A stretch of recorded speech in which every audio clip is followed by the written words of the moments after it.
Hey guys, welcome back to the channel. You probably are wondering why my wife isn't with me right now. Well, it's because I wanted to talk a little bit, just one-on-one, about the Pokemon investing side of the hobby. I mean, I'm not here to give anybody like revolutionary advice, or I'm not even going to talk about or show any prices on any of the products that are currently out there. I just wanted to give a bit of advice on actually like the first steps that you need to do to actually be able to get started. Because I've been investing in Pokemon now for a little bit, and I mean, my biggest advice is definitely like sealed product is where I sit personally. I think that it's very reliable if you can resist the urge to open stuff. But anyway, so the biggest thing that you got to think about if you're wanting to get into investing period, this is not just for Pokemon but any kind of investing, is you need to pay off and get yourself out of any debt that you are currently in.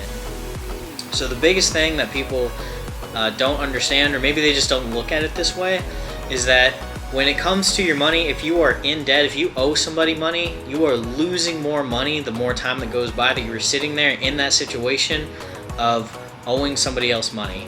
And that's never a place that you want to be in life in general. But if you are going to start setting money aside in order to invest, you need to get out of that immediately. Now, why would you want to invest? Why is investing something that so many people are so heavily, for lack of a better word, invested into? Well, it's simple, because if your money is sitting in a bank account, it's honestly losing value over time.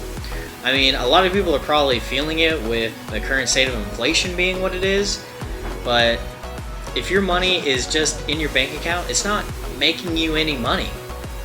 If you put your money somewhere where it can make you more money, then you're just passively making more money as your dollars essentially go to work for you and go make you additional income.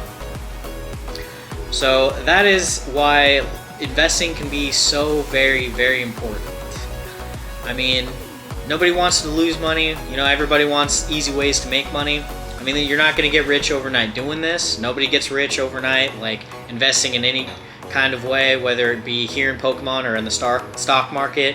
I mean, you get the onesie twosies in the stock market, but I mean, those people go broke just as quick as they make it. So that's the number one thing. I mean, how do you make that easier on yourself? Honestly, make a budget. Like, actually plan out and look at very closely where every single dollar that you earn goes. Because if you kind of just like pay for stuff and you're not really monitoring, you're probably spending more money than you want to be spending, ideally. I mean, we just made some cuts, for example. Like, we canceled some of our like subscriptions, like Netflix, Hulu, that kind of stuff. I mean, we'll resubscribe, we'll get those things back, but right now we just moved, we got a lot of things to pay for. We need to cut some of our expenses where we can, so that we can not be spending more than we're making, right? So get yourself out of debt. Now, once you're out of debt, does that mean that you immediately just like throw money into, let's say, like 6 cases of whatever the newest set is right now? Well, no, not exactly. I mean, so Pokemon is obviously risky.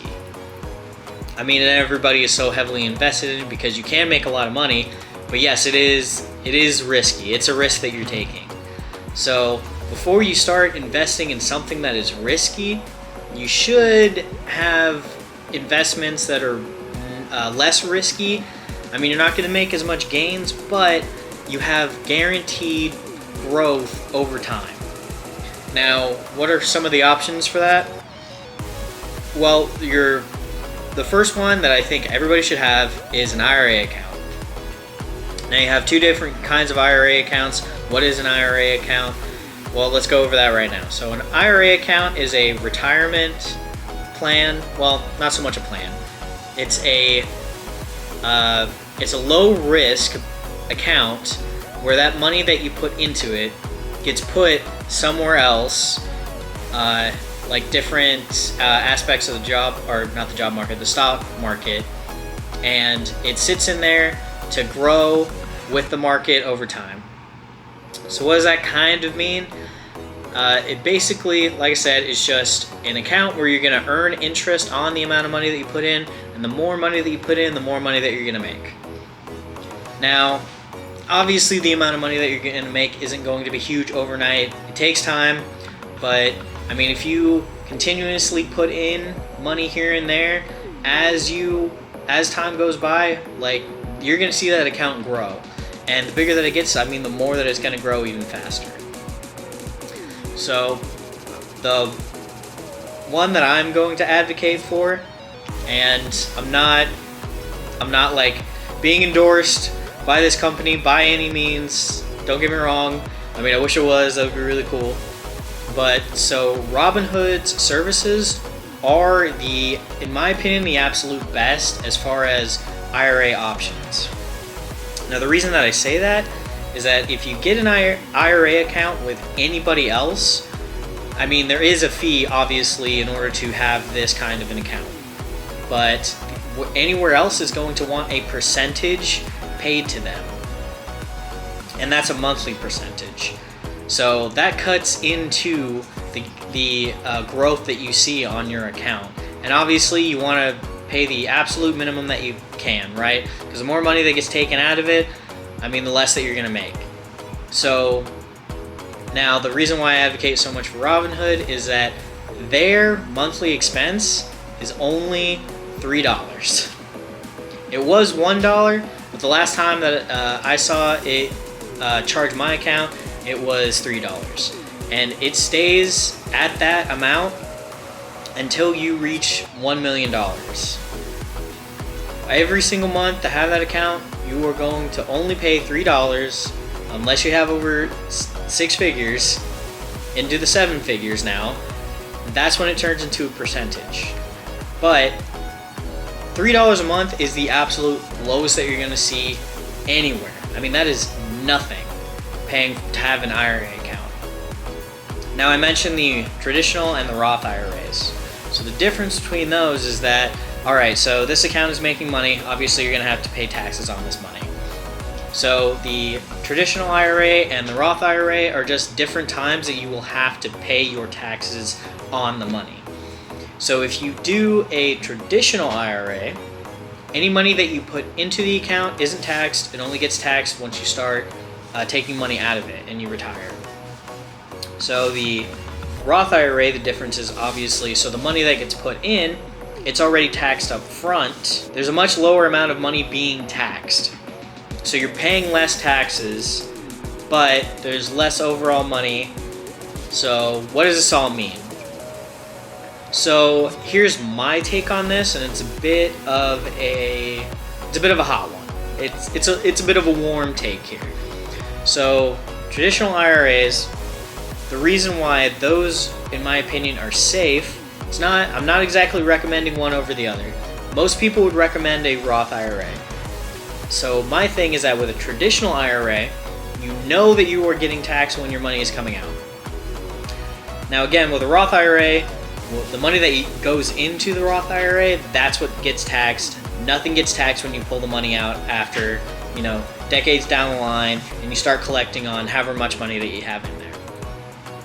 My concern with the Roth IRAs is that if the government wanted to, the government could say, you know what, never mind, everybody, if you got any kind of an IRA account, no matter what, even if you got taxed on it in the beginning with your Roth IRA, well, we're going to tax it now when you start pulling out the money and start collecting.